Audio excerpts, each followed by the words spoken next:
tardes. En primer lugar, realmente agradezco muchísimo tanto a Guerén como a Iglesia que hayan aceptado comentar este trabajo.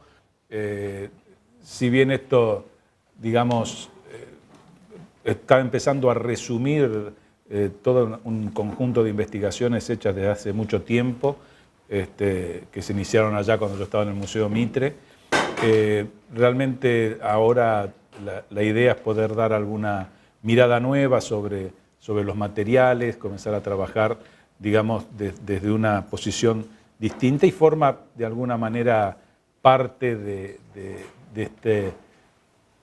esta rara aventura que estoy encarando a una edad avanzada sobre hacer un doctorado en la Facultad de Arquitectura. La idea justamente es ver en esta evolución de la ciudad de Buenos Aires algo que todavía en la historiografía, por lo menos desde mi punto de vista, persiste, y es que en poco más de 4 siglos de historia que tiene la ciudad de Buenos Aires, existe cierta descompensación entre los primeros 3 siglos, es decir, de 1580 a 1880, desde fundación hasta capitalización federal, y desde 1880 a la fecha, o al 2000 o al 2000 y pico, por los últimos libros que rinden cuenta de el total de la historia de la ciudad, porque en periodos parciales hay muchísima bibliografía.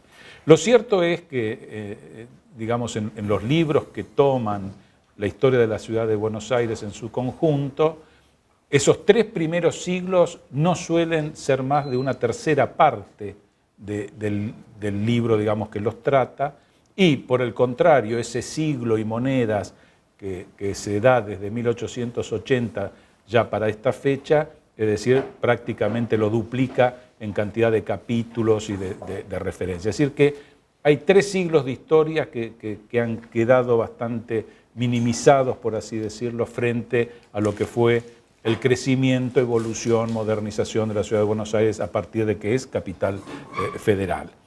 La situación que yo presento, que más o menos está entre las fechas o las décadas de 1860 a 1880, esos 20 años, son interesantes, o por lo menos a mí siempre me interesaron, porque aparecen por primera vez tipos de materiales que antes no existían para estudiar la ciudad de Buenos Aires. Me refiero, no existía un catastro, y tenemos el catastro Beare, no teníamos un censo nacional, tenemos el primer censo nacional de 1869, planos fantásticos, como podemos ver en la parte superior, digamos, casi en la parte central de Kastenstein de 1870, un mapa comercial o mercantil de la ciudad de Buenos Aires, que es casi un catastro de todos los negocios que existían en la ciudad de Buenos Aires. Esto antes no existía, había algunas guías de forasteros o cosas que daban alguna información, pero al nivel de detalle de esto muy poco. Hay mucha cartografía, sigue habiendo por supuesto iconografía, vistas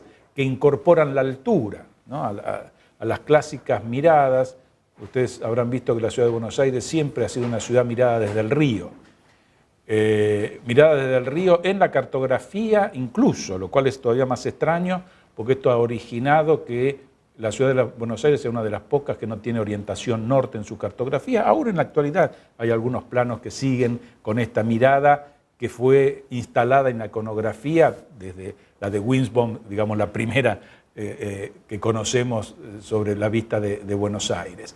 Y hasta ese momento se hacían desde los barcos, y en esta que presentamos ahí en el centro de Dublín, que nos marca ya el crecimiento de la ciudad, nos damos cuenta que es una vista aérea, hasta que llamaban a vuelo de pájaro, hecha desde un globo, con lo cual ya hay una altura y una perspectiva, por ende, de la ciudad que en las miradas previas era imposible tener. Y el otro gran documento que son las fotografías, ¿no? Es decir, ya tenemos registro fotográfico, ¿no es cierto?, donde podemos apreciar en la parte superior a la izquierda, es decir, el Palacio Miró, que ya no existe en la actual Plaza Lavalle, que era una obra realmente extraordinaria de padre e hijo Canale.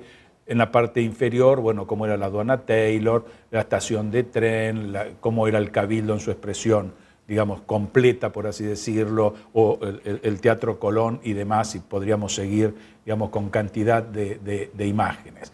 La idea, para hacerla muy simple y dar paso al trabajo, es que En la historiografía se ha instalado en forma bastante, yo diría, naturalizada, es decir, parece bastante común poder hablar de una evolución que va desde una ciudad colonial a una ciudad moderna, a lo cual se denomina, y actualmente ya no solo para Buenos Aires, caso que me parece interesante, una evolución que va desde una gran aldea, en el caso nuestro ahí sí, a la París de Sudamérica. Es una evolución de cómo de pronto una ciudad colonial en un momento determinado entra en un proceso de modernización que la convierte, digamos, en una gran ciudad.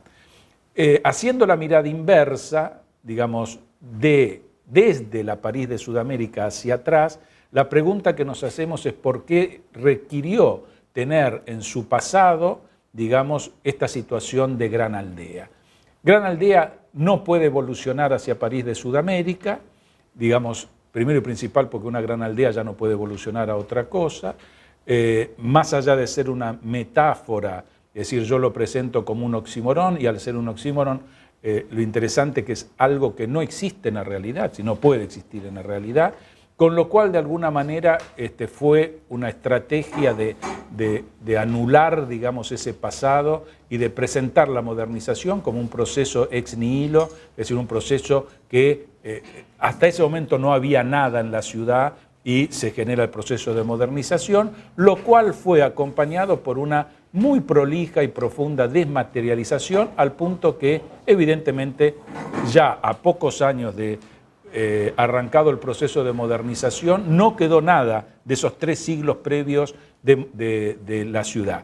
Y no quedó nada no solo de la etapa colonial, no quedó nada de aquello que ya era moderno en la etapa que hablamos de la Gran Aldea, porque no quedó la Aduana Taylor, no quedó el primer Teatro Colón, es decir, ni siquiera esa gran obra que se estaba haciendo en un momento de crecimiento y modernización de la ciudad.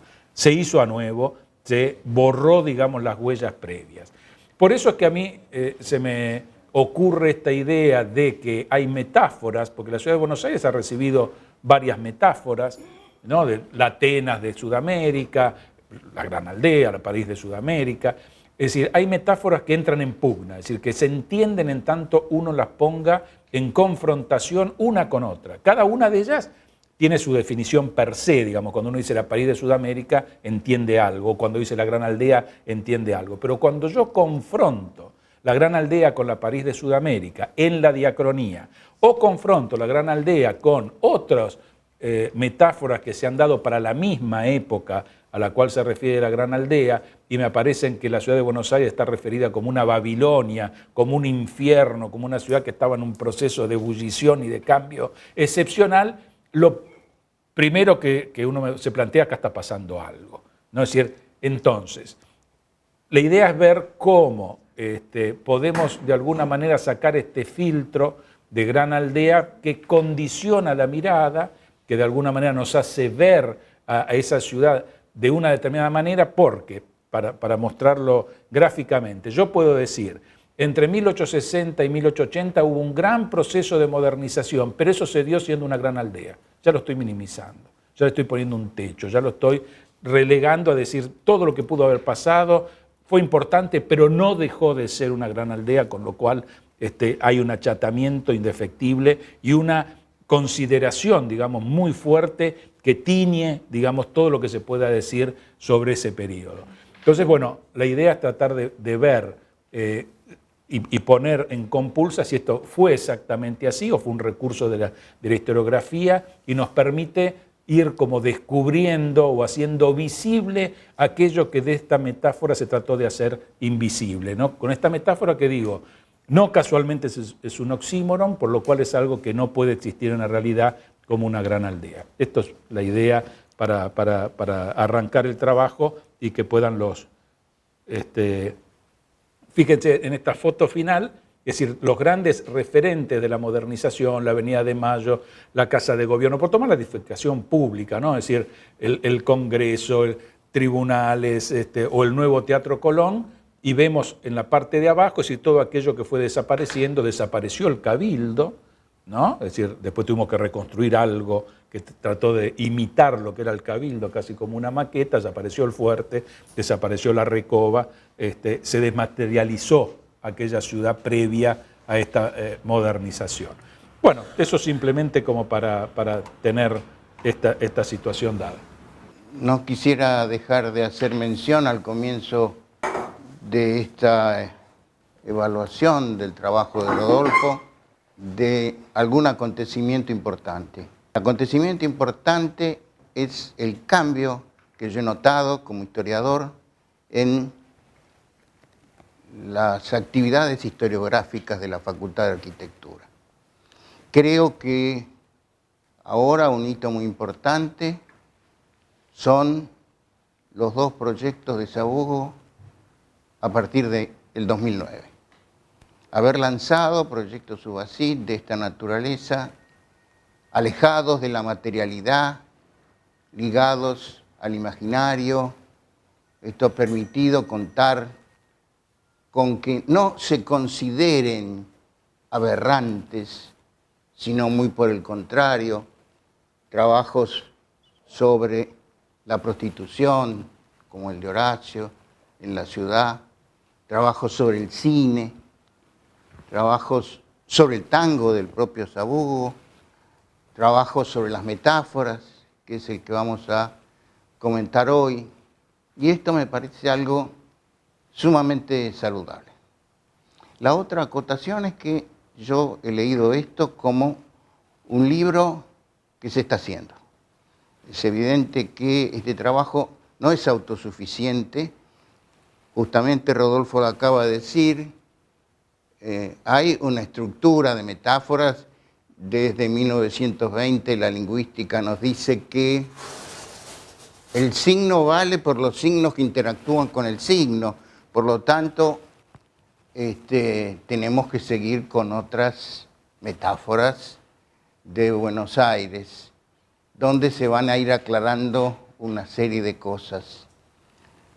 Y para ver a qué nos vamos a dedicar, el tiempo es suficientemente escaso como para que no podamos abordar el trabajo desde todas las perspectivas. Acá vamos a tomar el problema que se plantea el trabajo, el punto de partida teórico, el enriquecimiento teórico aportado por el trabajo y luego las soluciones. Hay problemas resueltos por el trabajo de Rodolfo y otros problemas que él advierte como problemas a resolver, dejando de lado lo que ya comentamos, que esto debe continuarse para mí. Y así espero que suceda. Y me imagino un libro paralelo al de Rosenblatt sobre los nombres institucionales de la República Argentina con las metáforas de Buenos Aires a través del tiempo. Esto me parece muy bien. Antes que nada, una aproximación. Rodolfo hace una aproximación muy elevada a la metáfora, que me parece muy bien, citando posiblemente los trabajos más significativos, de Derrida, por ejemplo, y citando, como siempre, a Borges, en un trabajo muy particular y que todos hemos en su momento alabado y criticado. Vamos a un nivel más bajo. Una metáfora, dice el siglo XVIII, que es cuando el racionalismo empieza a indagar los textos, es un quid pro quo. El quid pro quo se podría traducir como una cosa en lugar de otra, pero no es así porque quid es un pronombre interrogativo. Entonces la traducción de esto es ¿qué cosa? El quid, ¿por qué otra cosa? Quod, que es el problema central de la metáfora. Además las metáforas tienen de entrada, por lo que se ve en esto, un carácter reversible, casi todas ellas, ¿sí? Yo puedo decir que la boca es una fresa y que la fresa es una boca, ¿sí? Depende del contexto, depende de las necesidades del texto, depende de muchas cosas, pero son potencialmente reversibles. La metáfora tiene el sentido que vamos a tratar de marcar ahora, de ampliar el campo sémico de que disponemos. Este va a ser objeto de otro punto. La metáfora parte de un quid conocido, o que se hace como si se conociera, y un quo de conocimiento imperfecto y que se quiere perfeccionar. Es decir, que el quod quede iluminado por el quid. Pero realmente lo que interesa es el quod, que en última instancia nos viene muy bien esta aclaración para el trabajo de... Porque realmente lo que se está preocupando Rodolfo es por saber qué pasa con Buenos Aires. Como se ve enseguida apenas él empieza a hablar de su situación. La metáfora nace de una comparación. Acá siempre es bueno, traigo a Jorge Manrique, nuestras vidas, ese es son los ríos, el quid, que van a dar a la mar, este es el quid, que es el morir. Es decir, que está haciendo una comparación entre algo que se supone conocido, subrayo esto, se supone conocido como es el mar y el río, con algo que es la pregunta central del hombre, ¿qué es nuestra vida y qué es la muerte? En consecuencia, toda metáfora surge de una comparación. Las comparaciones en poesía, las metáforas poéticas, tienden a ser elípticas. Es decir, que yo ya no hablo de la boca como una fresa, sino hablo de la fresa de Saqqara. Y ahí empieza el hecho poético central, ¿sí? El desentrañamiento del principal desafío que nos propone el poeta. A que no sos capaz, estoy hablando de los poetas, ¿no? A que no los que hacen versos, para que sea más claro. A que no sos capaz de desentrañar, vos lector, trabajando conmigo, qué es lo que yo quiero decir sobre este punto. Bueno, siguiendo con el tema que nos propone Junta, Buenos Aires es el quo y la aldea es un quid.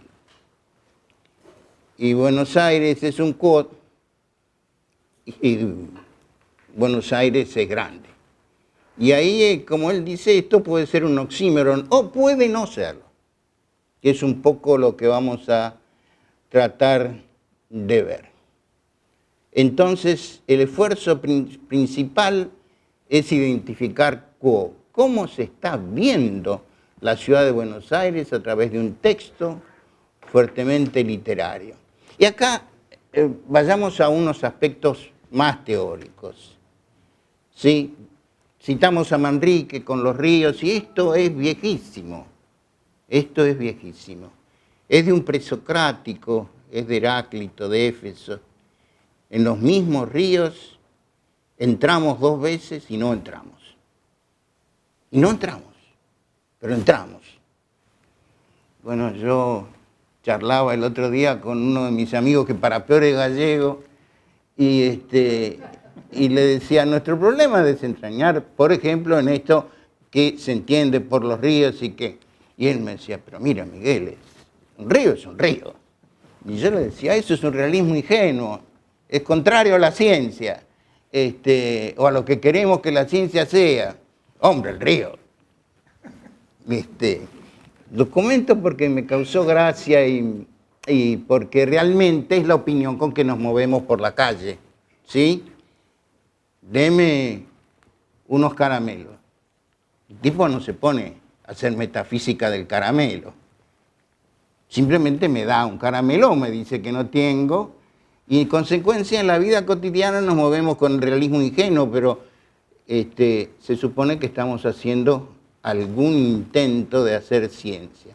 Y Séneca nos dice una cosa sumamente importante ante la aporía que nos está planteando Heráclito. Porque si no nos bañamos 2 veces, si el río cambia, si yo cambio, ¿qué puedo estudiar? Estamos en una aporía. Es decir, mejor me voy a casa a ver televisión. En esa época no había. En consecuencia, Séneca en el siglo I nos descubre una gran situación. Nos descubre que lo único permanente del macroestado, ya vimos que el microestado no puede ser, las aguas fluyen. Ahí, vamos a hacer. Yo fluyo, así que me meto en el río y el río es otro río. Y entonces, ¿qué podemos saber? Lo que podemos saber es el nombre. Y nos lo dice Séneca, el agua se trasladó, el nombre del río permanece igual.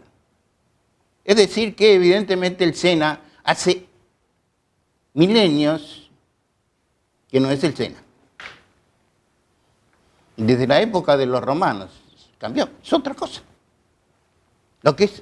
Lo único que puedo asegurar es que mañana también será otra cosa. Pero lo que puedo decir sí es que la palabra Sena existe como existe la palabra Garona, como existe la palabra Paraná, como existe la palabra Buenos Aires. En consecuencia, nosotros tenemos algo que es lo que es indagable. Y en 1953, Roland Barthes, en un trabajo que yo creo que todos envidiamos en algún momento, y después ya nos resignamos y simplemente le rendimos culto, dice: el nombre propio se ofrece a una exploración, a un desciframiento. Esto parece escrito para Rodolfo, ¿no? Se ofrece a una exploración, a un desciframiento. Bueno, es lo que está tratando de hacer Rodolfo, con éxito, por cierto. Pero quizás hay más.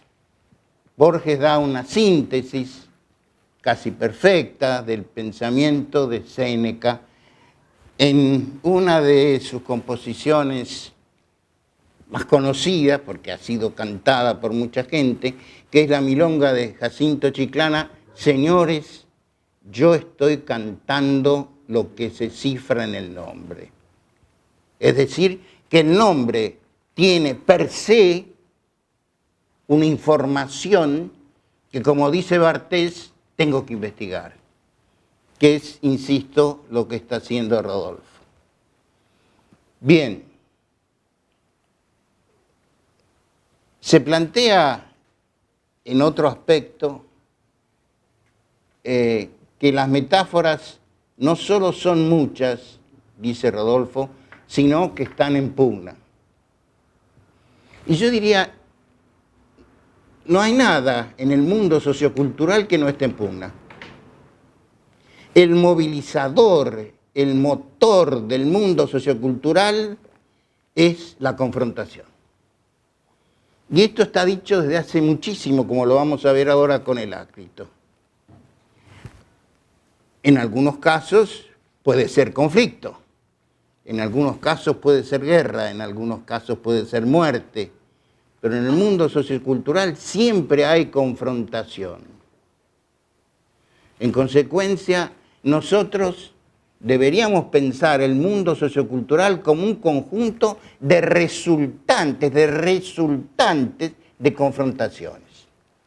Y Heráclito nos dice: se equivoca el poeta cuando... El poeta es Homero, por cierto. Para los presocráticos y para la historia posterior de Grecia, Homero es la fuente de toda sabiduría. Y entonces directamente no se lo cita por el nombre, sino que se cita por el poeta. ¿Qué poeta hay? Uno, Homero.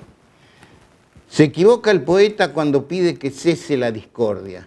En efecto, no habría armonía, fíjense, discordia, armonía, si no hubiera lo agudo y lo grave, que son contrarios. Es decir, que en el mundo sociocultural todo está en pugna. Y por eso que yo creo que Sabogo ha tomado, según dice en el prólogo, el título del trabajo de Rodolfo para llevarlo al título de un interesante libro que acaban de publicar, que resume trabajos de los UASIT. Bien, uno de los digamos, problemas que da por solucionado Rodolfo es que la modernidad no empieza entre el 60 y el 80 en la ciudad de Buenos Aires. En este sentido, 1860 es la fecha que los historiadores tomamos como la de incorporación de la ciudad de Buenos Aires y el Interland manejado por ella a la economía mundial. Y 1880 es, de alguna manera, la institucionalización de esa centralidad que Buenos Aires tiene en el contexto. Ahora, la historia, los historiadores nos dicen que no hay una modernidad. Hay un montón de modernidades. Es decir, Amenofis IV en Egipto es una modernidad. Y en el momento de Augusto hay en Roma una modernidad. Porque la modernidad privilegia el futuro, es un periodo histórico que privilegia el futuro sobre el pasado, que privilegia los procesos socioculturales productivos sobre los reproductivos. De alguna manera va en contra de la mamá, ¿no? El nene, lavate los dientes. ¿Y por qué me tengo que lavar? Aparece el pensamiento racional contestatario. ¿Por qué me tengo que lavar los dientes? Porque yo me los lavo, papá se los lava, tu hermano se los lava, vos lavate los dientes. ¿Pero por qué se lavan los dientes? Nene, callate y lavate los dientes. Es decir, eso es una cultura reproductiva. A lo mejor el chico después inventa otra forma de lavarse los dientes o de no lavarse los dientes y que los dientes se mantengan desodorados, desbacterizados y sanos. Es decir, que una modernidad es una confrontación con el pasado. Si lo decimos de otra manera, que es realmente como debía empezar a decirlo, es una confrontación con la visión judeocristiana de la historia. La visión judeocristiana de la historia es por todos conocida. Empieza en el Edén. Ahí está todo. Es el estado de... Y de pronto el Edén se pierde. Y empieza una decadencia muy angustiante, ¿sí? Muy angustiante. Somos todos exiliados de lo hermoso, de lo bello, de lo perfecto. Exiliados. Y entonces la situación cristiana viene a reemplazar un poquitito esto, ¿no? Es decir, bueno, mira, al fondo de la historia ya, ¿ves esa lucecita? Bueno, ahí volveremos a la situación edénica. No todos, pero algunos volverán a la situación edénica. Entonces, primero, ¿qué es una modernidad? Hubo modernidades durante la Buenos Aires colonial, que esto es lo que interesa. Durante los siglos XVI, XVII y XVIII, predominó la actitud colonialista en la ciudad de Buenos Aires. ¿Cómo tiene que ser la ciudad de Buenos Aires? Como debe ser. Como la metrópoli dice que debe ser, como el monarca dice, estamos en una monarquía absoluta, ¿qué me venís a decir nada? Debe ser así. Pero hay un momento de ruptura particularmente significativo sobre el que yo suelo marcar la importancia, que es el momento de los gobernadores, intendentes y después del virreinato. Los gobernadores intendentes, inspirados por el movimiento que se está dando en la metrópoli, empiezan a plantear la modernización de Buenos Aires. Es decir, mirá, Berti puso el empedrado y la iluminación y el empedrado. No, pará, esto es algo completo. Están vendiendo un paquete que se va a resumir en 1805 con la novísima recopilación. Ahí va a estar todo. Bueno, todo lo aprovechable. Y entonces la modernidad empieza con los gobernadores intendentes y los virreyes. Y entonces uno dice, pero ¿a quién se opone lo que podríamos llamar la generación del 80? Al mundo colonial. Bueno, el problema colonial en el 80 está resuelto. Tenemos un himno, señores, romper las cadenas. Listo. ¿Sí? Una nueva y gloriosa... es nueva. Entonces ya está. Rompimos. Esto que está acá no es lo que estaba. Pero hay una llaga sin cerrar que Buenos Aires no va a perdonar durante mucho tiempo y que Mansilla describe en los 7 platos de arroz con leche. Para tomar una decisión sobre Buenos Aires había que montarse a caballo e irse a Palermo. ¡A Palermo! En ese desolado camino, lleno de las angustias. ¿Cuánto tiempo me harán esperar? ¿Me atenderán? ¿Me recibirán? ¿No me recibirán? Todos estos son mitristas, todos estos son gente de la generación del 80, no todos son mitristas, por cierto, son gente que siente esta erradicación del poder de Buenos Aires hacia Palermo como una llaga todavía no cerrada. Y la bronca es con Palermo, como se ve. Acá tenemos a especialistas que han trabajado muy bien sobre ese tema. Nos vamos a destruir esto. Se acabó. Buenos Aires vuelve a Buenos Aires. El poder vuelve a Buenos Aires. Y en consecuencia el problema, me parece, que no es con lo colonial. El problema, independientemente, y quiero hacer un pequeño corchete acá, Rodolfo acaba de decir 3 años, 3 siglos sin historia. Bueno, acá hay un problema historiográfico, que ya planteó Rojas, individuo que no es de mi simpatía, que ya planteó Rojas con claridad. Señores, nosotros tenemos que editar esos documentos porque en el archivo están en letra encadenada. Porque en el archivo, para leerlos, hay que conocer paleografía. Y los historiadores somos un poco perezosos muchas veces y no conocemos paleografía. Entonces, todos los historiadores trabajan sobre los acuerdos del extinguido Cabildo, trabajan sobre los documentos publicados por la Facultad de Filosofía y Letras, trabajan sobre las cartas de los gobernadores. ¿Por qué? Porque están editadas. Y aún así están editadas con dificultad, porque no tienen comas, y no tienen mayúsculas, y la interpretación no es directa.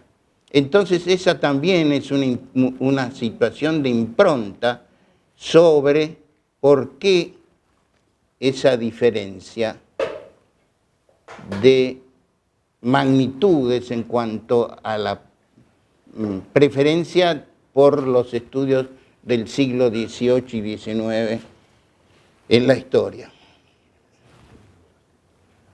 Te agradezco. Me están censurando, señores. Denuncio esta situación. La perdono porque viene Horacio, pero quiero defenderme ante el... Hay que matizar esto. Ya se me está durmiendo la gente. Con la experiencia que uno tiene en la docencia, miro las caritas y digo, bueno, todos están pensando qué hora es, cuándo termina, y vos, bueno, entonces ponemos un toque de pretendido humor. Pero ya termina, Horacio. Acá se plantea, la gran aldea es una metáfora nueva, nos presenta Rodolfo. Bueno, acá nosotros tenemos que pensar que la palabra aldea es una palabra que trae información. Como toda palabra, pero bueno. Refirámoslo a aldea en este momento. La palabra aldea aparece en el siglo XI, es muy antigua. Y la palabra aldea marca algo clarísimo. Hay un señorío medieval, hay el lugar donde viven los señores y hay el lugar donde viven los campesinos. ¿Cómo llamamos el lugar donde viven los campesinos? Aldea. Después el señorío empieza a desaparecer, estoy hablando del siglo XIX, y se empieza a llamar aldea a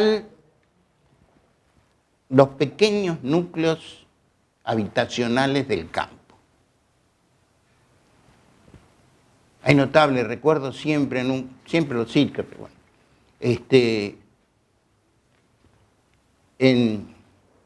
una vez me topé con un plano de España del siglo XIX y dice, aldea fulana, una sola casa. No sé si me explico, ¿no? Es decir, una sola casa. Pero como está en el campo, como no tiene gobierno propio, como no tiene autoridades constituidas, es una aldea. La palabra aldea en América aparece en 1530. Ahora viene lo que yo más le puedo aportar a este trabajo. La palabra aparece en 1530 y conserva impertérritamente un significado. Es pueblo de indios. Pueblo de indios. Entonces yo me remito a los bandos de buen gobierno, de los gobernadores, de los virreyes, y todos hablan de ciudad, de villa, de pueblo, de lugar, pero nunca de aldea. Porque aldea es para los indios, ¿no? Entonces nosotros podemos hablar de que es una ciudad porque tiene autogobierno, es una villa porque está en proceso de tenerlo, es un pueblo porque es espontáneo y apareció ahí, es un lugar porque casi no es nada, es un caserío, pero no es una aldea. La aldea es si hay un habitáculo indígena. Entonces, una de las primeras cosas que podemos hipotetizar es que la gran aldea es mucho más, es una metáfora mucho más peyorativa de lo que podríamos pensar. No es una ciudad chiquita del mundo colonial, no. Es un pueblo de indios y ya había estado Echeverría diciendo que había un desierto cuando estaba lleno de indios. Pero ¿quiénes eran los indios? ¿Quién los va a tener en cuenta? En consecuencia, esto no es nada, digamos. Si se agrupan, como se agrupan en nuestro NOA, es una aldea. Me estoy refiriendo a los indígenas. Y si no, es un proyecto, una ciudad o un proyecto de ciudad. Bueno, esto quería compartir con ustedes a propósito del trabajo de Rodolfo Yunta. Veremos con las preguntas cómo se amplía esto. Bueno, después de lo de Miguel, casi debería callarme. Sería lo más hiperafectivo. Bueno, leyendo el trabajo de Rodolfo, aparece, y Miguel lo dijo con mucha claridad, como tres núcleos problemáticos que se van a juntar dentro del discurso, que es lo que es la metáfora, lo que es la modernidad y el objeto final, como dijo Miguel, del estudio que es Buenos Aires. Yo le agregaría a mi trabajo un nuevo problemático que es el de qué es la crítica. O sea que voy a hacer algunas disquisiciones, aclarando que yo creo que no se trata de descubrir errores, que está mal y que estaría bien. También creo que el uso de la palabra crítica en general habla de una superioridad del crítico. El crítico sabe más que lo que critica, cosa que también yo rechazo.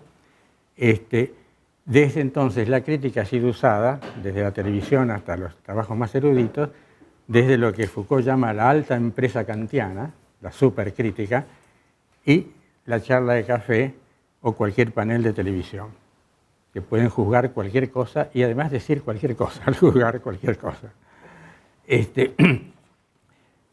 Y también la crítica en general parece decir que hay un modelo normativo, que habría algo que estaría bien con respecto a lo que se está criticando. Y entonces se decide que si coincide está bien y si no coincide está mal. Bueno, yo no voy a seguir esos caminos. De todas maneras, les voy a leer para ser más rápido. que voy a seguir un camino más del examen y de emitir un juicio sobre lo leído, con lo cual inevitablemente le estoy encajando a Rodolfo una gran cantidad de proposiciones que son mías. O sea, como bien dice Eco, la interpretación no tiene límites. O sea que podía incluso hablar de con qué tipografía escribiste. Y si vale la pena hacer doble espaciado o un solo espaciado, ¿no? O sea que sería un examen, un juicio sobre la cosa. Y diría esto, o digo esto, si dejamos de lado las atinadas objeciones de Borges en el idioma analítico de Wilkins, aquellas que Foucault en las palabras y la cosa, podemos clasificar al trabajo de Rodolfo como un ensayo. Si aceptamos a Derrida, sabemos la imposibilidad de única lectura buena de un texto. No hay una única lectura buena de un texto. Y si somos fanáticos de Eco, admitiremos la multiplicidad de interpretaciones posibles de una aseveración cualquiera. Mi trabajo entonces es navegar, uso una metáfora, por estos arrecifes, otra metáfora, sin naufragar. El trabajo de Rodolfo recurre a un encuadre lingüístico, lo que en retórica clásica se llama metáfora. En el ensayo hay dos momentos retóricos, el de los casos analizados y el del propio trabajo de Rodolfo, quien trata de convencernos de lo que nos dice es verdad, usando justamente metáforas. El invencio, o sea, lo que en la vieja retórica se llamaba lo que se inventa, lo que se agrega, de la elección de la temática es que, aunque hay muchos trabajos sobre la imagen de Buenos Aires, no los hay con respecto a los antagonismos entre estas imágenes. Es más, las historias de nuestra ciudad casi siempre olvidan historiar el imaginario urbano ciudadano. Yo me acuerdo cuando iniciamos hace no sé cuántos años las jornadas de imaginarios urbanos, aparecían una cantidad tan enorme de posibilidades de estudiar el tema de distintos enfoques que era prácticamente inabarcable. Incluso hoy el imaginario urbano sigue usado con una amplitud semántica imposible de controlar, digamos. Es decir, en muchos de los trabajos que hay, no se historia cómo se sentían la ciudad con sus habitantes, como de cierta manera hace Rodolfo cuando habla de aquellos que pusieron títulos para la ciudad, ¿no? La metáfora, como lo han estudiado desde Aristóteles hasta Ricoeur, nace de un acto creativo, unir dos elementos no necesariamente relacionados para significar mejor lo que se expresa. Comporta una innovación de los significados originarios, comporta novedad, comporta creación.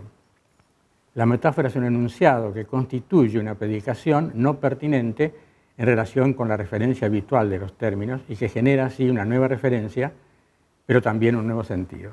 La riqueza de la interpretación de la metáfora depende de la sugerencia del autor, que retóricamente nos sugiere que leamos de alguna manera lo que está diciendo, y de la amplitud de la capacidad interpretativa del lector o destinatario. Al instaurar nuevo significado, la metáfora descubre algo nuevo. Esa es la razón de su capacidad creadora, heurística, que tanto ha trabajado Paul Ricoeur, ¿no? Le llama la metáfora viva a un libro. Podríamos decir con Aristóteles que se trata de una enunciación poética, en tanto creadora de sentido, y estamos entonces en el territorio de la analogía, no de la lógica. Koestler escribió que el mejor signo de inteligencia creativa lo daba el bufón con sus chistes. El efecto gracioso nace de la relación entre dos situaciones no necesariamente relacionadas, sino aparentemente ajenas una a otra. Por ejemplo, diálogo en Galicia. Oye, Paco, te llamo por la heladera que me vendiste ayer. Fantástico, Pepe, qué bien se oye. Paul Ricoeur habla de la metáfora viva, activante de la imaginación que hace... Pueden reírse si quieren, ¿eh? Es malo el chiste, pero pueden reírse. Que me quedé pensando que la metáfora era media compleja. Sí, se supone que se está hablando para gente que piensa, ¿no? Bueno, de vez en cuando. De vez en cuando, no siempre. Y menos en la universidad. Paul Ricoeur habla de metáfora viva, activante de la imaginación que hace pensar más, incita a pensar un concepto, ampliando su significado, induciendo su significado mejor, metáfora viva que puede llevar a un nuevo conocimiento. La metáfora es como una modelización que suprime lo que se considera superfluo y acentúa lo importante, de donde es una gran alimentadora de imaginarios. Para Martínez Estrada, yo me acuerdo que acá en Crítica hice todo un trabajo sobre cómo veía Martínez Estrada a la ciudad de Buenos Aires. Para Martínez Estrada, Buenos Aires, por ejemplo, es la cabeza de un gigante, la cabeza de Goliat. Para José Luis Romero, las ciudades se asocian con ideas, habla de ciudad burguesa, aunque sabemos que ninguna ciudad es burguesa, no puede ser burguesa, solo puede estar habitada por burgueses. Recuerdo dos ejemplos de pensamiento analógico o metafórico. Al químico que curé, imaginando las moléculas a partir de una imagen soñada de serpientes que se mordían la cola, descubrió la forma de las moléculas, por analogía. O Einstein, imaginándose montado sobre un rayo de luz. O sea que la metáfora no es propia del campo de la literatura simplemente, o de la retórica, sino también de la ciencia. O sea que imaginación y metáfora cabalgan juntas. La metáfora es casi visual, casi sensorial, produce ecos imaginativos alimentados por recuerdos, por experiencias, por ideas, por sensaciones pasadas, por vivencias. Un tipo del Sahara que no conociera los ríos ni el mar no podía entender lo que dice Manrique. De modo que su significado no está despegado del receptor, territorio de muchas experiencias anteriores. Esto puede debilitar el efecto deseado por el emisor, pero dinamiza la producción de nuevas ideas, como lo ha demostrado la sinéctica de Gordon. La metodología de Rodolfo es básicamente una hermenéutica, lectura y exposición de textos, discursos, donde campean las metáforas referidas a un fenómeno, la ciudad de Buenos Aires. Para eso, Rodolfo recurre a lo que Foucault llama un archivo, o sea, textos de otros autores. También roza la deconstrucción de Derrida sin empantanarse en las arenas movedizas de este inentendible autor. Rodolfo no recurre a una clasificación de las metáforas que comenta, no es necesario para la temática que enfrenta. Y en cuanto a lo que en retórica se llamaba la dispositio, o cómo está escrito o armado el discurso, el ensayo recorre un viejo e ilustre camino, una organización tripartita, inicio, desarrollo y fin. En el exordium, la primera parte según la retórica, se despierta nuestro interés, para que sigamos leyendo, que no abandonemos de entrada el escrito. La narración, o sea, el discurso, narración como diría Ricoeur, es muy clara y coherente. La argumentación es convincente, que es el propósito de todo trabajo retórico, convencer al que lo recibe de que lo que se está diciendo es verdad. Hay pocas referencias al etos del autor, la función emotiva de Jacobson. O sea, vos no hablás de vos mismo en ningún momento. No decís, yo que amo tanto a Buenos Aires, o estaba muy cansado al escribir esto, ¿no? Esa es la función emotiva de Jacobson.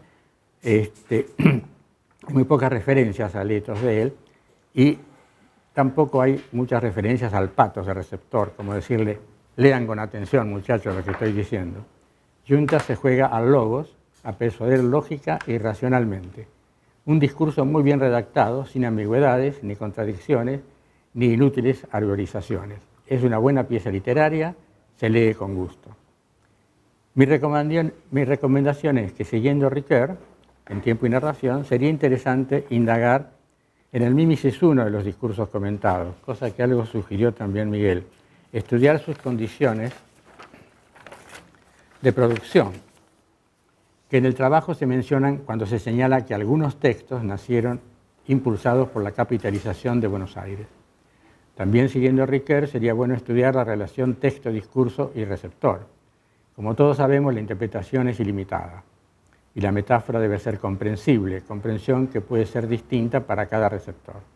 De modo que tendríamos muchas imágenes similares, congruentes o antagónicas, según quien sea el receptor de la metáfora. En el caso de la gran aldea, porteños leídos, me imagino, contemporáneos, o porteños de 100 años después, estudiosos como Junta y como Miguel, que pueden leer de otra manera distinta a lo que es aldea, a lo que podía haber leído un contemporáneo de la gran aldea. Estudiantes del secundario, por ejemplo, que estén obligatoriamente llevados a leer la revista, el libro La Gran Aldea, que posiblemente los aburra. Hoy, por ejemplo, quienes estamos acá no solo estamos interesados en el contenido del ensayo, sino en algo más que el ensayo, o sea, su anatomía, cómo puede ser disecado, cómo puede ser desconstruido. En cuanto a las ilustraciones, que constituyen un hipertexto, en el trabajo no se relacionan mucho con la indagación metafórica, pero pueden despertar en el espectador otras imágenes. Por ejemplo, a través de los mapas, evidenciar el crecimiento de la urbe. No se puede decir lo mismo de las carátulas de los textos de los viajeros. Estos sí son ilustraciones a mi juicio solo endulzan el texto. Las metáforas estudiadas revelan la existencia de nociones imaginarias o empíricas sobre la renovación de la urbe y la renovación de la ciudad, tangencialmente de la renovación de la sociedad. Son procesos con distintas velocidades. La renovación edilicia es rápida, suprime y construye edificios, como bien lo dijiste al principio, Rodolfo. Como dice Martínez Estrada, avanzamos derribando la historia, mientras la traza vial y los lugares públicos permanecen casi inmutables. Los hábitats, el habitar, cambian a media velocidad. Ver la ciudad de Buenos Aires, dijo, en estos últimos años se ha extendido de tal modo, han cambiado tanto sus edificios en los barrios antiguos y se ha fraccionado tan considerablemente gran número de sus heredades que me ha parecido necesario tomar en lo posible una estadística exacta que represente estas alteraciones y el aumento y la riqueza que la ha acompañado. Una de las tantas intentos que siempre se hacen de congelar el río para poder entenderlo, ¿no? Paremos esto, miremoslo como si siempre va a seguir igual. Rodolfo revela una erudición positiva, como la de Borges, no una inútil erudición enciclopédica. Digámoslo de una vez, el trabajo de Giunta es excelente. Te aclaro que vos hace 15 o 20 años en este mismo lugar, Rodolfo, planteaste el tema, me hiciste pensar en la Gran Aldea, era un tema tuyo, ¿no? Y me acuerdo que fui a leer, en la secundaria no me lo habían hecho leer, por suerte, porque en la secundaria te cierra los libros más que abrirte, por lo menos en mi experiencia. Bueno, y en realidad lo leí un poquito a la rápida y me desilusionó porque no encontré lo que buscaba. Narraciones de lugares de Buenos Aires, del espacio, nada. Y la narración de la cosa costumbrista, bueno, quizá seguramente merece una lectura más. No respondía a las preguntas que yo me fui a hacer, entonces, ahora me llama la atención, es interesante que insista sobre este tema, porque es tan común entre nosotros esta palabra, Gran Aldea, segura en la facultad, entre los profesores de historia, en el instituto. Me parece, y debe ser así en todos lados, pero es tan usada la palabra que es peligrosa, porque ¿viste? Es un sobreentendido, Gran Aldea ya está la etapa anterior a la modernización. Pero llama la atención, ¿no? Vos un poco ponés la hipótesis de que tiene una intención de borrar el pasado, o sea, como que la ciudad moderna nace en nihilo. Y es decir, vale la pena plantearse cuando una palabra así es tan exitosa, de que en realidad sirva para algo malo, como es, en fin, un sobreentendido que tapa la realidad, ¿no? De hecho, digamos, aldea, pueblo de indios, acá en América, según dijo Guerrín, pero a mí para nada me suena a una ciudad portuaria. Buenos Aires, por chica que fuera en la etapa colonial, era una ciudad puerto, una ciudad portuaria. Para nada la palabra aldea coincide con la idea de una ciudad portuaria. Entonces, evidentemente que el éxito de la metáfora de López es justamente proponer una cosa por el absurdo, ¿no? Desde ya que no somos una aldea, pero digamos la pone como el pasado, ¿no? El tema es entonces que seguramente vale la pena averiguar esa capacidad que tiene ese título exitoso de borrar algo, incluso, me pregunto, borrar el mismo texto de Lucio B. López, ¿no? Que cuando yo lo fui a buscar no encontré lo que buscaba, y que no recuerdo que el cine argentino, ni, en fin, las historias, los personajes de esas narraciones quedaron tapados por el título, ¿no? El título ya tiene una significación propia que camina solo. Eso es lo que te propongo. Bueno, la lectura del ensayo, como decía Felito, de de Rodolfo me llevó a rescatar este libro que leí hace 50 años. Esta es una edición de 1945. Supongo que este es López. Claro. Y bueno, como decías vos, yo no lo leí rápidamente, lo leí hace 3 o 4 días y lo tengo recontra anotado, pero me llamaron la atención varias cosas. Primero que López creo que en 2 o 3 oportunidades dice Gran Aldea en todo el libro, pero claro, se llama La Gran Aldea y el título a lo mejor vale más que todo.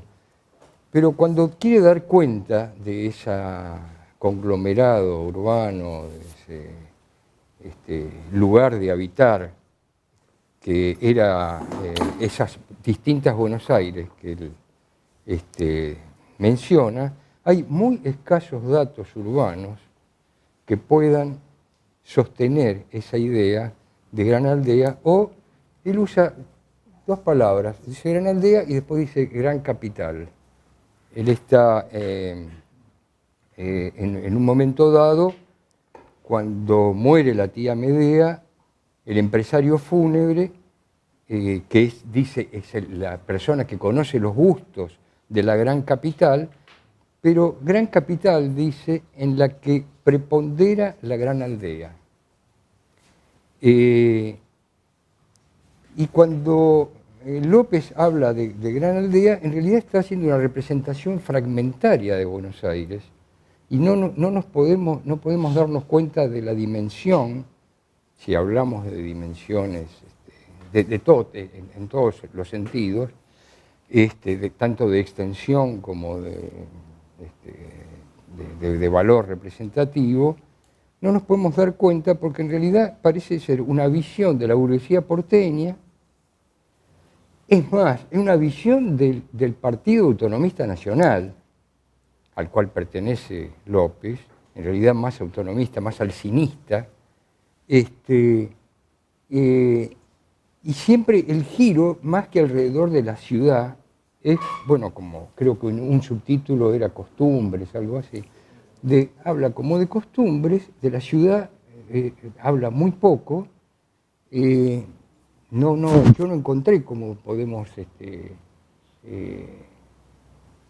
encontrar en lo que acá plantea López lo que era esa aldea, o como se la llamara, sino que en esa fragmentación él va de la calle Piedad a Potosí por un lado y de Bolívar a Esmeralda por el otro.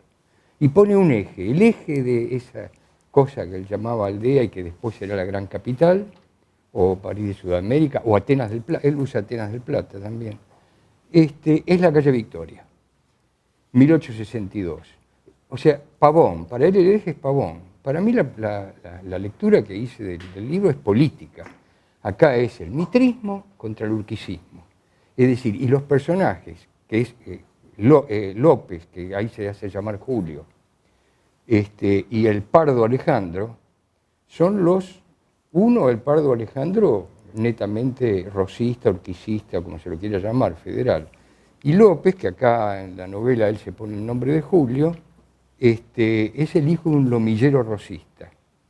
Lomilleros eran los personajes estos artesanos que apoyaban a Rosas, ¿no? Que hacían monturas a la manera pampeana, que es el lomillo y no la otra. Entonces, ese pequeño, bueno, y por ahí, bueno, cuando llegan las tropas de Pavón, con el triunfo de Urquiza, porque Urquiza triunfa, pero se retira, no sé por qué, entonces vuelven triunfadoras, entre comillas, al puerto, y entonces sí aparece el Paseo de Julio, el muelle, el Bajo, la Plaza de Mayo, porque hay que pasar por ahí para ir al Bajo, pero ahí solamente van el Pardo Alejandro y Julio. Entonces no da cuenta de, no podemos entender a lo que él llama aldea. Sí la podemos entender en las costumbres, aldeanas o granitalinas, o como las queramos llamar, que, como dice Rodolfo, que lo analizó, cambian entre 1862, o sea, entre Pavón, 1861, y Roca, 1880. Lucio B. López era roquista, fue funcionario de Roca, creo, ¿no? Y ahí me parece que aparece toda esta idea que planteaba Guérin de qué es la modernidad. O sea, 1862 es Gran Aldea, 1882 es París o es Gran Capital. Y hay modernidades, como si estuvo esa modernidad en la época colonial. Según Gutiérrez y otra gente, como vos lo planteabas también, plantean que de 1852 al 62 el liberalismo comienza a transformar la ciudad contra una imagen criollo hispanista, y esto está testimoniado por viajeros, por Vicuña Maquena, por el Catastro Beare, por los distintos historiadores, etc. Entonces no sería como López lo plantea, que a partir que en el 82 recién empieza la modernidad. Él describe algunas casas, etc. Y hay una breve alusión a Palermo. Porque van una vez, porque atrás de una mina, bueno. Pero el eje para mí es Buenos Aires, Confederación, Mitre, Urquiza, y ese es el eje, me parece, de toda la novela, y nos queda debiendo, o por lo menos nos deja librado a nuestra interpretación, como decíamos, qué quiere decir López con lo de la Gran Aldea. Lo que sí vemos es que si en un lado, en un momento dado, histórico, Victoria, o sea, Hipólito Yrigoyen, era el Boulevard de la Façon, como él lo llama, después va a aparecer Florida, en 1882, como la calle principal de lo que llama el Faubourg Saint-Germain de Buenos Aires. Es más, Mitre asiste al entierro. A Mitre le pone un nombre, no sé, Segismundo, no sé cómo lo llama. Todos los personajes son personajes políticos. Y entonces sí aparecen en el eje Florida, porque el cortejo del entierro va por Florida, para que todo el mundo lo vea, los balcones, el Café de París, que estaba a una cuadra en la calle San Martín, que es el lugar más importante, digamos, de esa modernidad parisina, y esos relictos que él ve todavía subsistentes de criollo hispanismo en eso que él llamó Gran Aldea. Es más, cuando habla de la ópera, van a ver una ópera al Colón, dice que van presidentes, ministros, capitalistas, etcétera, etcétera. Dice, aquello era una feria de vanidades en la cual no faltan sus incongruencias de aldea. Entonces, ahí sigue viendo todavía, en plena descripción, inclusive de las mansiones del eclecticismo en los años 80 y pico.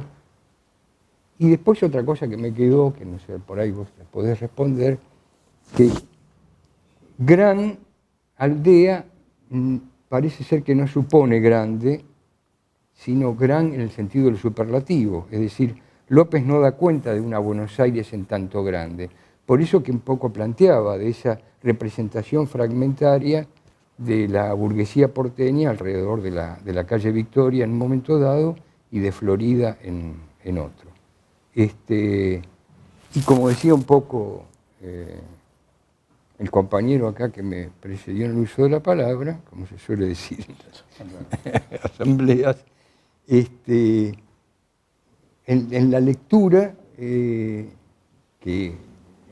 yo el libro la última vez que lo leí fue hace 50 años, y en la lectura no encontré ni siquiera darme una idea de lo que era Buenos Aires, salvo ese mundillo que giraba alrededor de una casa que estaba ahí en la calle Victoria, o en la otra casa que tenía Montefiori, que era ya la eclecticista, porque la detalla hasta los muebles, cómo eran, todo exactamente, ¿no? Bueno, eso es lo que me quedó de interesante de la lectura de tu trabajo y de la relectura que pude hacer de esto. Yo tengo una consulta para hacerte muy breve y tiene que ver con lo que dijo Guérin antes de la definición de metáfora. Y es una pregunta abstracta, ¿no? La pregunta es si puede haber una metáfora Perdón, si puede haber un oxímoron entre dos metáforas. Esa es la pregunta. Porque me parece que el oxímoron remite a la literalidad, ¿no?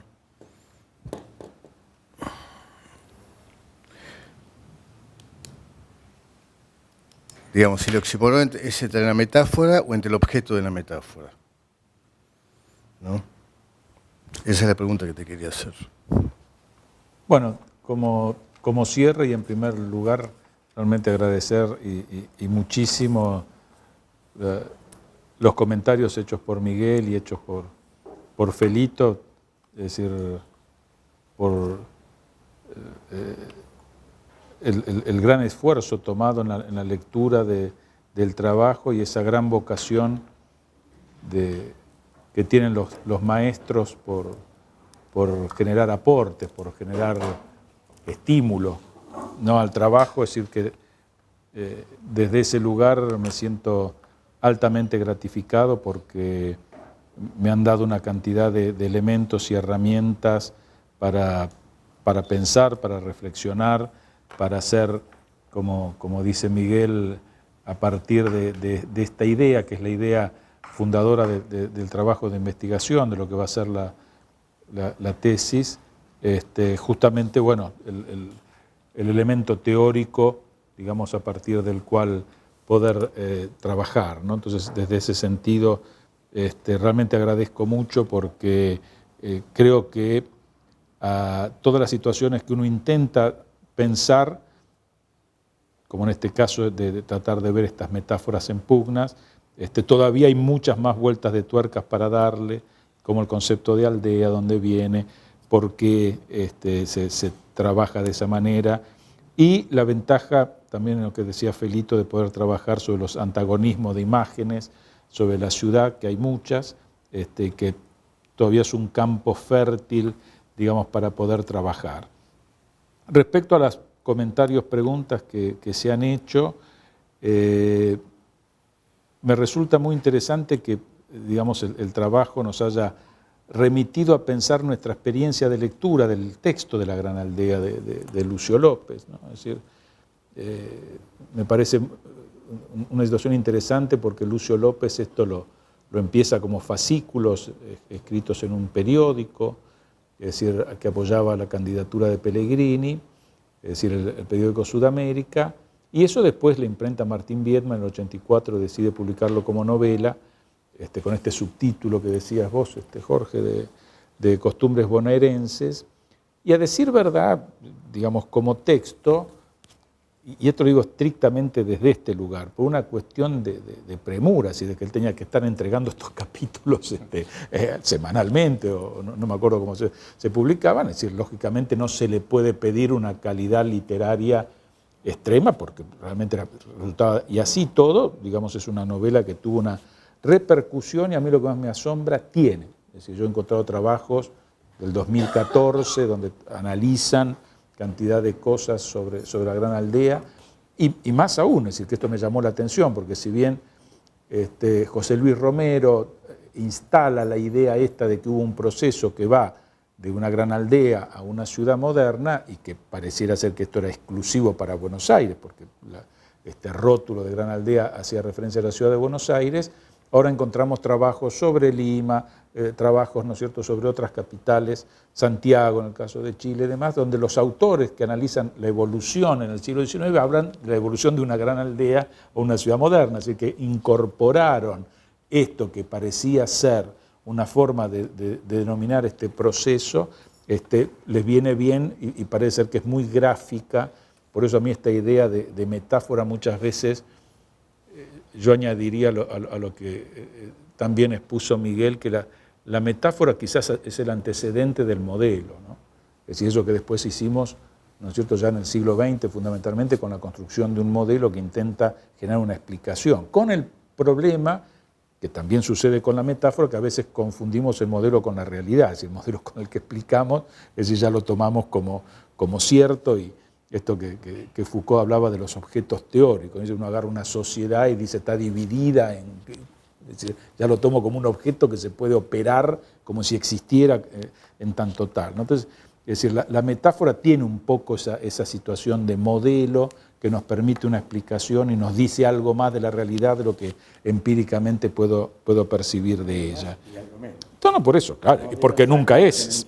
Claro, es decir, pero es una forma de leerla y de poner. Entonces, desde ese lugar, yo creo que el trabajo mío, es decir, si bien confronta con las intencionalidades que haya tenido Lucio López en crear, creo que, digo, en ese sentido metáfora nueva, porque no encontré un uso previo de Gran Aldea, sí un uso actual.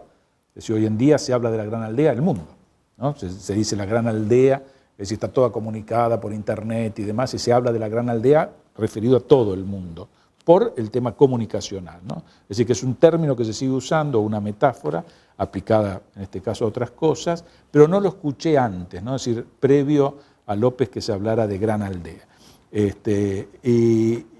Pero, digamos, ese es un aspecto, y lo que López intentó al poner este título, que coincido con Miguel, que es altamente peyorativo, es decir, pese a la relación que él tenía con la ciudad de Buenos Aires, pero le vino bien, le fue funcional, y al uso historiográfico, ¿no? Es decir, el uso historiográfico que se ha dado al utilizar este rótulo de Gran Aldea y casi naturalizarlo en la historiografía de la ciudad de Buenos Aires y ya no solo de la ciudad de Buenos Aires, estamos diciendo algo respecto a la situación previa a esa modernidad que se plantea a partir de 1880, en el caso específico de Buenos Aires, a partir de su capitalización virreinaria. Entonces, bueno, la posibilidad de visibilizar, esos términos que se empezaron a usar hace un tiempo, aquello que Gran Aldea trató de ocultar, ¿no? Es decir, aparentemente, o de minimizar, al punto de lo que dice Jorge, es decir, el mismo Lucio López hace una mirada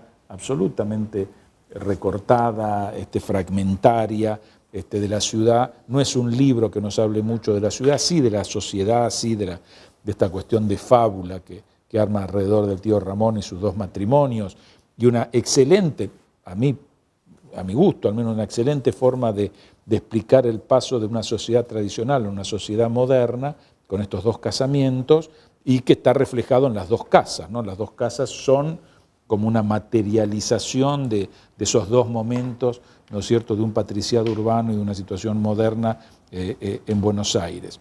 Creo que tiene vigencia, es decir, el rótulo de Gran Aldea, y hoy, quizás por lo que podemos hacer en cuanto a análisis del discurso, el tema de los imaginarios y demás, rever algo que aparentemente en su momento se utilizó con mucha soltura, con mucha naturalidad, porque es una contradicción más que interesante. Es decir, Gran Aldea es fantástico, realmente es un hallazgo como título, en el sentido de que impacta la tensión, ¿no?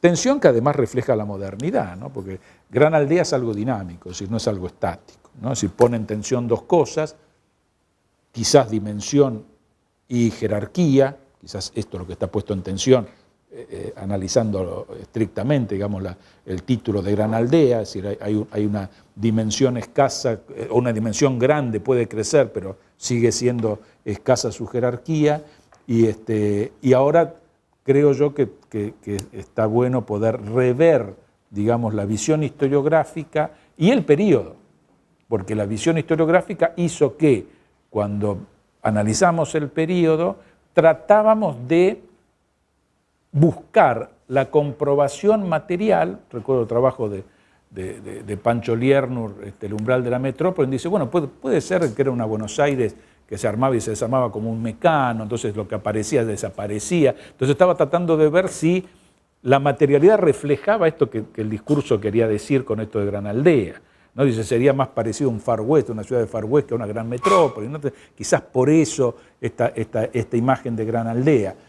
Y hay que ver, ¿no? Yo lo que planteo es que, más que tratar de buscar en la materialidad cómo se reflejaba la Gran Aldea, es si la Gran Aldea primero reflejaba la materialidad del momento o no, es decir, lo que estaba pasando en Buenos Aires entre el 60 y el 80 era algo diferente a lo que plantea López y la historiografía, y de alguna manera esto es poner en tensión esta instancia que se ha mirado, digamos, en la historiografía de una determinada manera y que merece, como siempre, y seguirá mereciendo nuevas miradas, ¿no? Si tanto la obra de López, sigue teniendo miradas absolutamente contemporáneas, se sigue repensando, se sigue releyendo, es decir, que sigue estando puesta en consideración, y creo que también el periodo de la historia de Buenos Aires entre el 60 y el 80 merece, digamos, nuevas miradas y revisión. Es eso, porque hay una situación que no se puede dar por definición,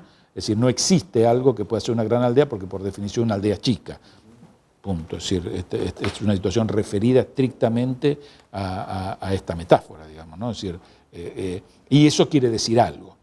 Digo, para mí me pareció muy importante darme cuenta que no solo Gran Aldea era una metáfora, sino que era un oxímoron, porque esto implica cosas que una metáfora no necesariamente implica, como que no existe en la realidad, como que no es un dato que puede ser tomado de la realidad. Entonces ya esto está diciendo algo, si estoy usando algo más que una metáfora, estoy utilizando un recurso, digamos, donde estoy corriendo un origen que no quiero.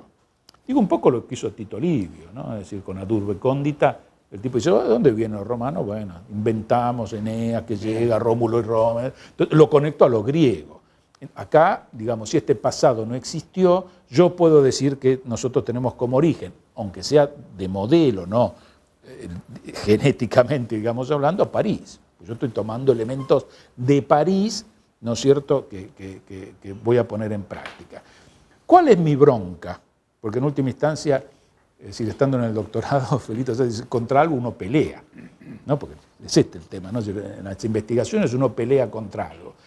La pelea mía es que de alguna manera esa modernización que se aplica en Buenos Aires a partir del 80 y que tanto se están vanagloriando de decir de que, bueno, Buenos Aires puede ser la París de Sudamérica, otras ciudades merecieron este rótulo cuando comenzaron a modernizarse, Río de Janeiro y demás. Muchos no se dan cuenta de que las ciudades europeas, laberínticas y demás, de improntas medievales, París con el barón de Haussmann, es decir, Barcelona, ¿no es cierto?, o las ciudades de Viena y todas ellas, es decir, casi todas tomaron el modelo americano para modernizarse. Esta es la parte no dicha, digamos, no demasiado dicha. Y nosotros teníamos una ciudad moderna, es decir, la ciudad de Buenos Aires, colonial, no era una ciudad perimida, vieja, y de un diseño, digamos, como era una ciudad medieval. Era una ciudad moderna, de la punta de la modernidad, que quedó descalificada porque lo colonial quedó descalificado, porque no era un tema urbano. Es decir, yo por lo menos no estoy de acuerdo en que la ciudad de Garay fue una ciudad, digamos, de un pasado que debía ser, es más, siguió creciendo en los términos que Garay la diseñó. Y siguió la cuadrícula, y siguió, es decir, más allá de que Aliata se mató pensando, y bueno, ¿cómo se resignificó la cuadrícula después de Rivadavia? ¿Se resignificó? Sí. ¿Pero qué siguió? Formalmente la cuadrícula. ¿Y cómo se hicieron los pueblos en provincia en la expansión con el ferrocarril en términos de cuadrícula? A ver, ¿por qué? Porque era un modelo, es decir, que tenía una impronta de modernidad en su concepto muy grande. Entonces digo, nuestra modernidad, ¿no?, es decir, puede ser inconmensurable, es decir, como yo lo planteo en ciertos autores, decir, bueno, no somos un ajuste, una perfección del pasado, es algo nuevo. Hacer, digamos, Avenida de Mayo y Diagonales no es un dibujo geométrico sobre un dibujo geométrico, porque no es hacerlo sobre una ciudad medieval laberíntica, es aplicar una situación geométrica en una ciudad geométrica, como lo era. Bueno, no es lo mismo. Es decir, no es lo mismo lo que pudo hacer Torcuato de Alvear en Buenos Aires que lo que hizo Haussmann en París. No es igual en ese aspecto. Hasta el punto de la cuadrícula estar asociada a la modernidad, de la pelea entre Jefferson y Lerman, Jefferson quiere que sea cuadriculado, porque lo consideraba moderno. Porque sea moderno. Bueno, eso. Rodolfo, a mí me interesa que deslindemos, ¿no?, alguna cosa que va en contra de la documentación. El diseño está en el plano y la realidad no responde al plano. El plano puede ser moderno. No sabemos, porque bueno, ahí está toda la polémica con Chueca Goitía, si estos son remanentes de las castillos, de las ciudades fortificadas. Dejemos de lado esto. era una ciudad moderna, cuando se tienen que marcar las calles, cuando se tienen que abrir las quintas. Estoy hablando de 1790. 1700. Cuando los virreyes tienen que decir que los chanchos no pueden andar por la calle. Es una ciudad moderna. Yo creo que el diseño puede haber sido moderno, pero una y otra vez los virreyes y los gobernadores están diciendo: señores, abramos las quintas porque las calles se interrumpen por la quinta. Y el concepto de espacio público no existe. Y si hay un concepto de espacio público, no puede ser independiente de la existencia de calles. Entonces, yo deslindaría esta situación. La modernidad empieza cuando un signero dice: señores, blanqueemos la ciudad. Esta capital, que de ahí viene el nombre de capital, no sé quién era Ramos que comentaba capital, esta capital, sus habitantes se merecen que blanqueemos los muros. Sin negro. No estamos hablando de los gobernadores del siglo XVII. Estamos hablando de Cisneros, que está diciendo: señores, blanqueemos las paredes. No puedo pedirle, le dice, no puedo pedirle que, digamos, mejoren los frentes, pero por lo menos pasen. Y las iglesias que son un poco altas, pónganle una franja negra para que los habitantes y paseantes y transeúntes. Es decir, que a mí me da la impresión que la idea de modernidad yo no la remitiría de ninguna manera a un plano de Garay. El plano de Garay marca las calles, pero esas calles no existen. Yo tengo que decir: señores, vamos a tapiar los huecos. Pero lo estoy diciendo en 1790. Los huecos están. Y la gente va por el medio de la manzana. Y el espacio público no está constituido. Me parece que eso, que yo te lo oí ya alguna otra vez, ¿no? Acá, es un concepto que deberíamos revisar. ¿Me explico? Que el plano de Garay sea moderno no quiere decir que la ciudad sea moderna. La ciudad es un asco.